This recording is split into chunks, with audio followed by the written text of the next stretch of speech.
What's up, everybody? I'd like to welcome you to Making the Beat, man, right here at 45 King Studios. I am the Cut Master, DJ Cool V, and in the building today we have a special guest. The one, the only, the pioneer, the legend, DJ Hollywood. Yeah, baby. Oh, man, we gonna have some fun today, man. Yes, we are. Hey, and you know the beats is gonna be funky all the way through this, right? So we gonna have a in-depth conversation about, you know, who you are for the people that don't know, what you've done for the game, what are you still doing now, you know, your journey, man, through this culture and this lifestyle that we call hip hop. Wow. You know what I mean? So at the end of the day, man, Hollywood. For everybody that don't know, this is DJ Hollywood, one of the first DJ MCs. We don't like to say the first, the last, whoever, whatever. But as we do it in hip hop, this is one of the first people that we could look up to and understand that the style came from somewhere, the swagger came from somewhere. Yes, sir. So where you from, DJ Hollywood? Well, originally I'm from Harlem, USA. As a kid, I would love to dance. I love to sing. I love to act. Growing up, I used to dance in front of the bars and 7th Avenue. The 7th Avenue was a mecca for entertainers because we had Small's Paradise, we had Connie's, we had the Rennie, we had Count Basie's. Every spot on 7th Avenue from 125th Street to 145th Street were places of entertainers. Back in those days, even white people would come through to get entertained by somebody in a jazz situation. My roots come from always singing, always dancing, going to church and singing a song. Coming home, putting another song on. My mother was into jazz, but she liked regular music as well. And through her was born the DJ. What I mean by that is, back in the days, they used to have card games at my mother's house. And the card game would last from Friday to Sunday. And during the time that I would wake up on a Saturday morning, and my mother would be frying chicken and getting food ready for the players, she would say, "Son, while I'm doing this, go in the room and put some records on." In those days, we had the sound system, which had a spindle. And if you look at the 45 Kings emblem, we used those things to go on a spindle. And we could put 5 to 7 records on a spindle at one time, thus changing the degree of what's being played, record after record after record. Now, at some course, putting these records on, because I'm only 6 years old, I would put on a record that didn't sound good like the one you're listening to now. And my mother would say, "Boy, why would you put that record on?" And I'm like, "Mom, I don't know what I'm putting on. I'm just putting the records on." So, thus begun my education into playing music that most people enjoy. And through that starts my education of playing good, funky, delicious, the kind that's so nutritious to the mind, the behind, and the rest of the body, baby. Now I'm only 6 years old though, and I'm learning what selection means and how to play records that most people like. You're never gonna be 100% with it, but most people like. After that, I grew up and I was a caricature all my life, meaning that anything I'd done it funky. Anything I did it hard. I used to read the hit parade on our way to school when they started busing. They started busing in 1965. And in 1965, I was on the first bus going to the Bronx. Here I am, a little black kid, going into the Bronx where they got white people. Never seen white people except on the TV. Now I'm going to see them for real. And my thing was, I'm still grooving, I'm still moving, and I'm doing a little schooling. And Hold up. So you got bussed into the Bronx as a young kid. You already on the Saturday afternoons getting the card games ready, playing the music for the grown-ups. What year did you get your start, like a first party gig? What year was that? my first job was in an after-hour spot. I was 14. What am I doing in an after-hour spot at 14? I used to run with the number man, and the number man would take me all over the place because I was his main man. You know, I was that guy. Hey, go to the store, get me this. Now, hey, but let me interrupt you again. For those that don't know what a number man is, it's because today they call it lottery. Oh.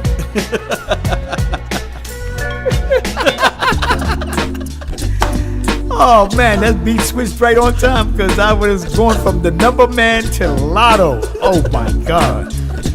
Yeah. So tell me who the number man was. Like not no names or nothing, but explain to the people that don't know, because I'm trying to get people to know who you are, man. Well, the number man was the guy that could go around and take a bet. If your number was 1, 2, 3, you couldn't write it down for free. It would cost you money because at the end of the day, you wanted to get that honey.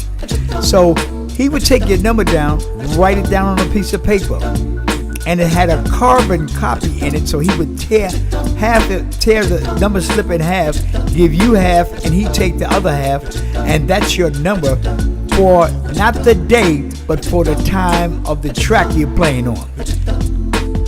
Now, they had 3 different tracks. They had the New York number, they had the Brooklyn number, they had the 357.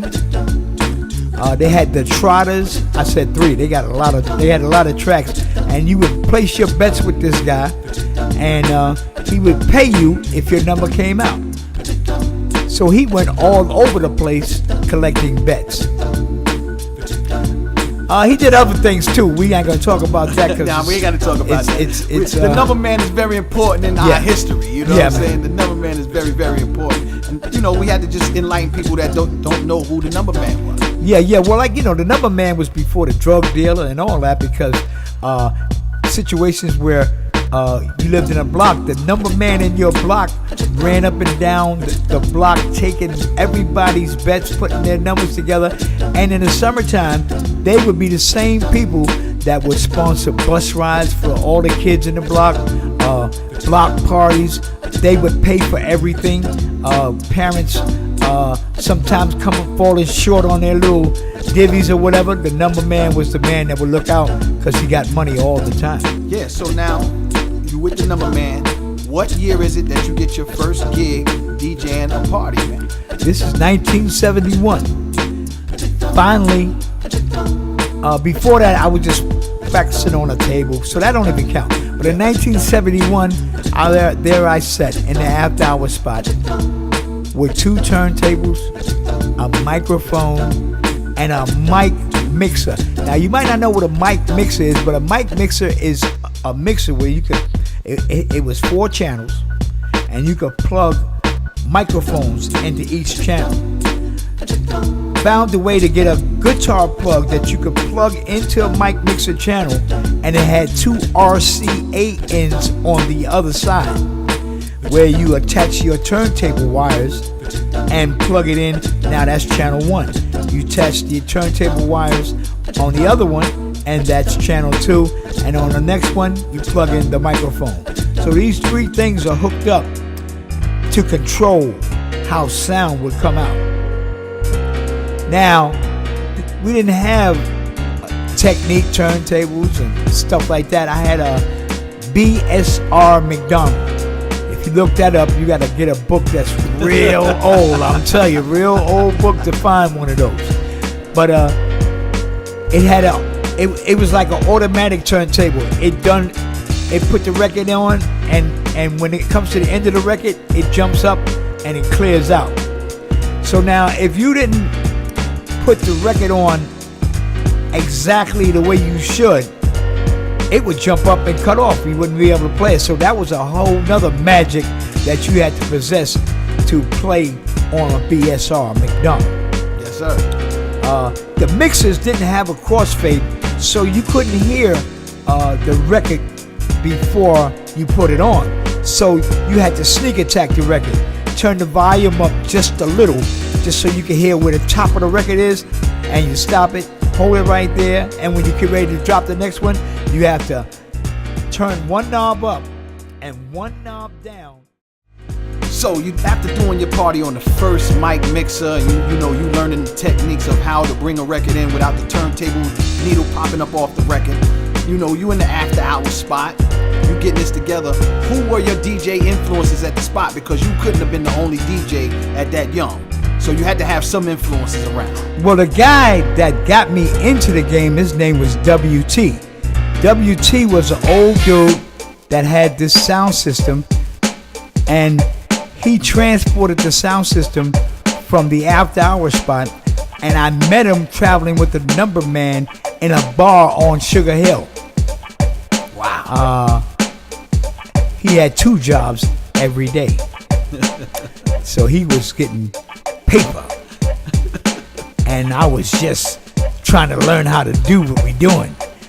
And the reason I got in, because every day that we used to go up to the bar and the number man would be running around taking his numbers, I'd be sitting there looking at him, trying to find out what it is he's doing. And he was just he had the 2 turntables there, but he was only using one. So that means every time a record went off, he'd change the record, put a record back on, and let it play. He didn't say nothing, he said a couple of words. Well, he didn't say it in between the mix. He said it as it was coming on and as it was going off. And from there, I'm sitting there feeling that, and the sense of entertaining and being a character. I was already that before I even saw what a turntable was. So after I saw that, one day he had an emergency at his house, and he said, "Come here, young fella. You've been watching what I'm doing." He said, "I just do like I do, and I'll be back." And he left. And I just did what I thought I saw him doing, but I added me to the mix. Yeah.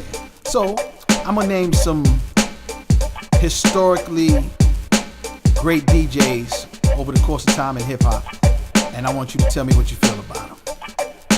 Love Bug Starsky, my man. Love Bug Starsky, mad energy, the power he possesses to be a great turntablist and a great rapper was so close to what I do that the art of doing them both is a real intense tightening of yourself, because it's almost like people could think you're crazy because actually you be talking to yourself. Yeah, I mean, like somebody will see you or see Love Bug at a party, you never forget it. It's like a lifelong experience. It's not just like a party. It's like once you see that energy, you know that you saw something that you're not gonna see every day. So I'm gonna name another name. The world famous Kid Capri. Kid Capri comes into the game.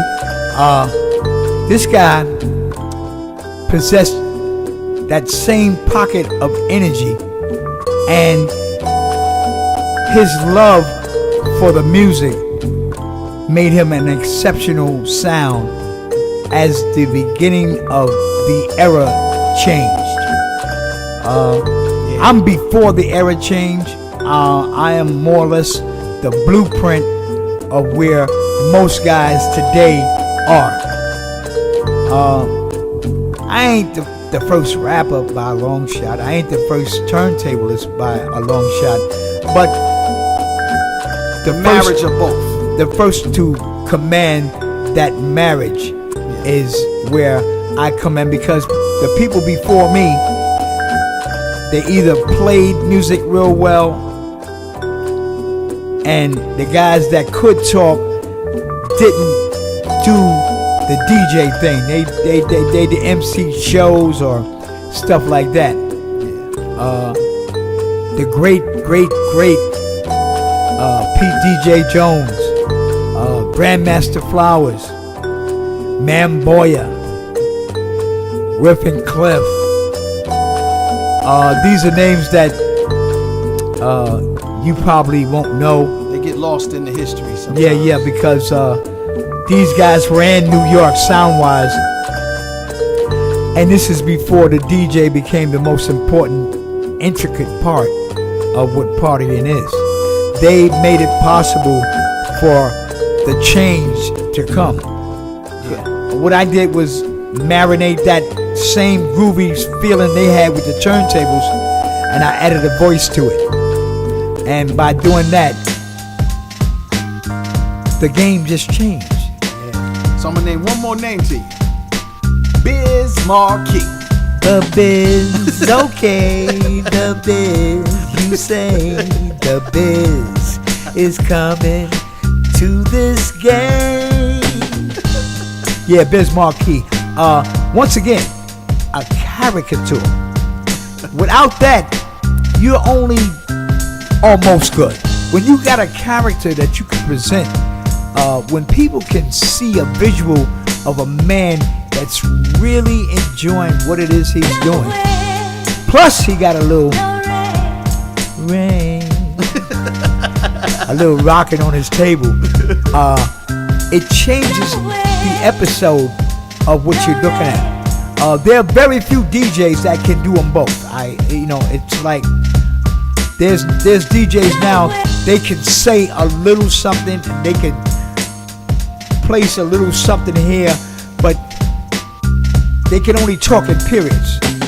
They can't become that character that flows with every mix, or know when to say when and when not to say when.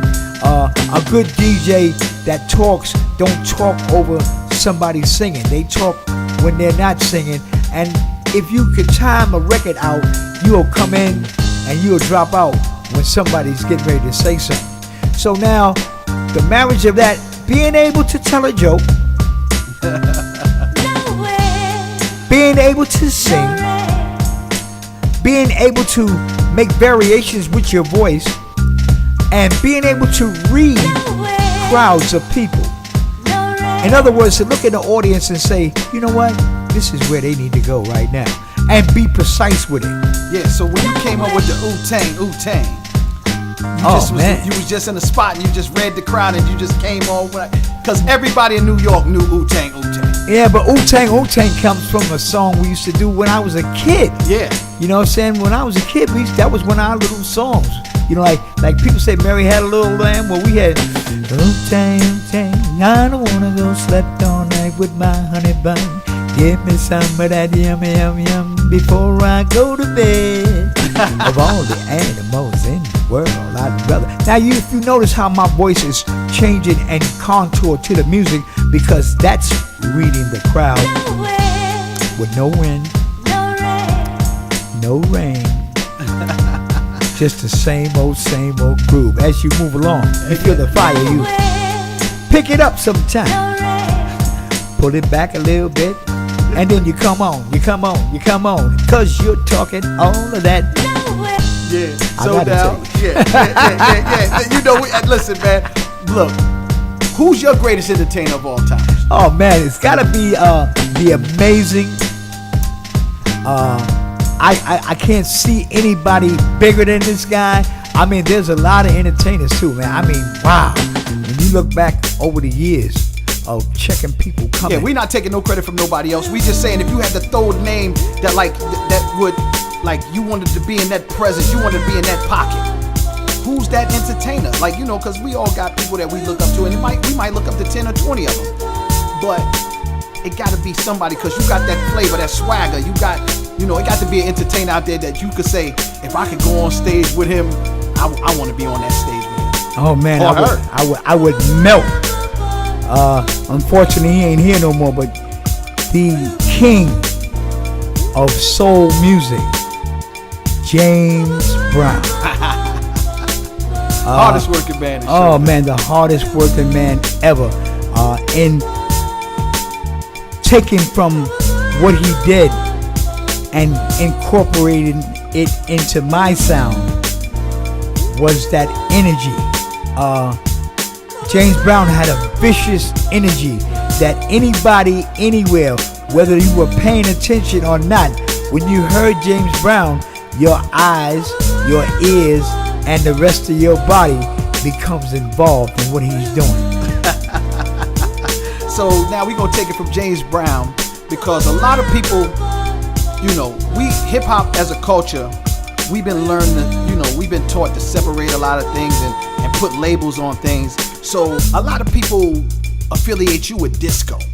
And we don't understand that, because we come up in the era where the disco was just the club. That's the place where you play the music. So they changed the name of music to disco music because it was played in the club. Why do you think they call you disco instead of just saying, yo, Hollywood is the best of both worlds, man? Well, it's because they tried to label everything. When I first started doing this, I didn't say this is hip hop. I came to rock. I came to get it in. I came to put it down. And I came to put it down in a way that I thought most people could accept it. And most people were definitely entertained by it. So hip hop wasn't a name I gave it. They took my game, changed the name, and all of a sudden I'm not part of my own thing. Because before me doing this, they weren't doing that. I had a wonderful chance to sit down with you and the great Melly Mel, Grandmaster Melly Mel. All right, so now, what was your favorite spot to rock at back in the day? Oh man, for me, any place I be is where it's at, and I've been in so many clubs. Yeah, they say you was everywhere, because I didn't get on to you till late. I got on you in the 80s, what I'm saying? But they said 371, you just had to be there to see Hollywood. Oh man, 371 was a place where people came from every parts of New York to come. See, back in the days, you could club hop. You could go to this spot for a while, leave there and go to this spot for a while. But 371 is a place that everybody that club hop and people that didn't club hop and went to the same spot all the time, at the end of the night, they came to 371 because we didn't close till 7 in the morning, baby. So that's the last. That's the last stop. The last stop, baby. You understand? Right. So after all the other spots are said and done, we still the one. Okay. And then once you come to 371 and you get a taste of this brand new feeling that's coming into music, you get stuck. It changes the way people party. There's a whole lot of crowd response and things going on that other clubs didn't have going on. When you heard people screaming and making noise in other clubs, it's because somebody came in with a cowbell and somebody had a whistle and somebody had a tambourine, and during the course of the DJ making a really great mix, people would make noise. Well, I took that and I made people make noise. You couldn't come to a Hollywood party and party all night long and don't get in and be part of the noise. All right, I'm gonna say another name to you, DJ Junebug. DJ Junebug. Rest in peace. When I met Junebug, who later on became like the greatest turntablist ever.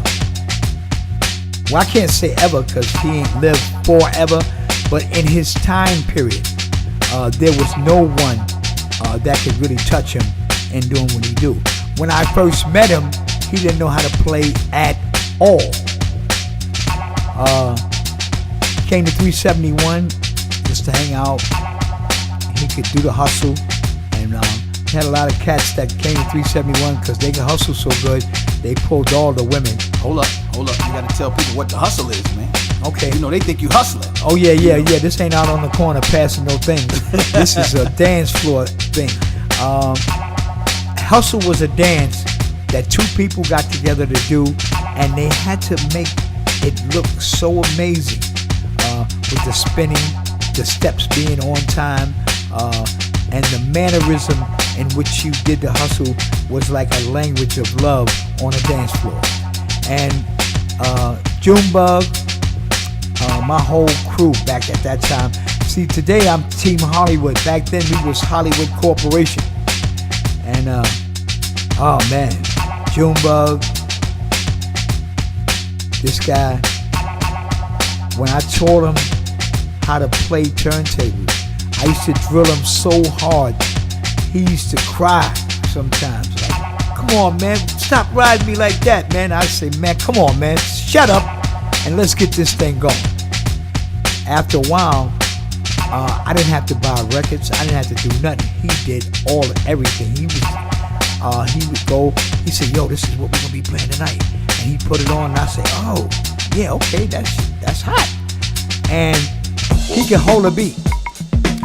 He can hold a beat like that beat that's playing right now. He can hold it right there and never let it go until I'm telling him to let it go. And once again, back to my inspiration, James Brown. This is how we set our routines up to go in that flow. Yeah. Get up your body, get out your seat. I've heard so many great things about Magic. I mean, from Mr. Magic about Junebug. I heard so many great things about him. You know, we used to listen to him a little bit on HBI, you know, and then unfortunately he left us too soon. Yeah. But, you know, people will always say you had to hear Junebug at the FIFA. Yeah, and a lot of people didn't know that I told them to play. Yeah. I found that out later on. Yeah. You know. Yeah. I was talking to Sal from the FIFA. You know, he said Hollywood, you know, and Junebug, they was, you know, tight as, what they say, tight as thieves. Yeah. Dick's Hat Band. Oh, man. So, man, hey, Hollywood, you have a book out, man. Yeah, it's called It's Star Time. It's Star Time. It's part of the Hip Hop Memoirs procession. There are quite a few of us. If you are a reader, it's something that you need to look into. Because this guy talking to me, he got a book too. Of course, it's the symphony, y'all. And we share that, you know, the Hip Hop Memoirs family. My man Lucio Dutch, you know, Stevie D, DJ Smalls, LA Sunshine, you know. Book up, Dano. Yeah. Devastating Tito. You know, it's all the Hip Hop Memoirs family, man. And the books are out there. If you go, you know, get a chance, go to the hiphophandsfoundation.org and you can see about all the books. And, you know, like I said, get the symphony at djcoolv.com also. Make sure you get it Star Time, DJ Hollywood. Yeah, boy. And they can get at you on Facebook at what? I use my government name. My name's Anthony Holloway. But once you read that, you'll come right back and say that, oh, Anthony Holloway, that's DJ Hollywood. Well, you know, I don't say Hollywood. I say Hollywood. Hollywood. You know, hey, I remember the first time rocking with you with Kurt, and we was back in the day, and you got on stage, man, and you did the Hollywood's World live. Oh, man. And we saw that, and we was in amazement. We was like, man, and Dow C was DJing for you at the time. Yeah. Rest in peace. You know, people don't know how good of a DJ Dow C was. Sure you right. Yeah, sure you know, the light-skinned brother on the mix machine. That's what we used to call him. Yeah, and he can hold a beat. He can hold a beat, man. And that's the most important thing for a kid with skills is to be able to hold that beat. And, you know, a lot of guys that scratch, they over-scratch. When you got that precision with your scratch and you holding the beat in that one pocket, there's nothing like it, man. There's nothing like it. My influences for that. Yeah. My influences for that. I want that last beat, man. My influence is for, patterning myself up about, Grandmaster Flash, of course, Grand Mixer DST, Right. Jam Master J, and for all different reasons, and like you say, when you hear a DJ that could do something that, you can commend them for, and of course the 45 King, back in the day, a lot of people didn't know, he got on the turntables and was killing it, holding the beats, man. King. The 45 King, man. Yeah, so, King. Listen, we here making the beat. We love you for coming down, Hollywood, blessing us with your presence at the round table. I want you to say whatever you want to say to whoever you want to say it to right now before we get up out of here, man. It's Making the Beat with DJ Hollywood. What you want to say? Before rap was a game, hip-hop was a nation. Before Lauryn Hill began a miseducation. Before the milk was chillin' and P.E. brought the noise. Before Heavy D and the boys. Before the roof caught on fire and fresh was the word. Before Houdini and Friends and Roxanne's Revenge. Before the flutes come out at night. Before Say Ho. Before the Crash Crew was rocking on the radio. Before Whitney, Mariah, Brandy, and Janet. Before the Soul Sonic Force rocking the planet. Before These Are the Breaks. Before Hard Times, Sugar Hill, King Tim, and Super Round. Before Reaganomics, kids got shot in stomachs. Before hip-hop appeared in any comics. Before G's. Before weed was trees. Going raw dog gave you deadly disease. Before haters, thugs, perpetrators. B for the alphas, B for the betas. Before beepers, cell phones, retro guards, FedEx, food stamps, and Metro cards. Cops with 5-0, Gats was answers. Before B-boys turned into breakdance. Before legs was crazy, Al was Swayze. LL said hot human and hazy. Before tattoos, don't get it twisted. Hip-hop always existed in its physical form. Essence of rhyme, DJ Hollywood making the time to let you know when I dance and sing. Tonight, baby doll, making the beats on the 45 King. Big up to the Kings, baby. Yes, indeed, man. We gonna get out of here. It's Making the Beat with yours truly, the Cut Master DJ Cool V, the 45 King, and of course DJ Hollywood, man. I thank you for coming down. I love you. Peace. Peace.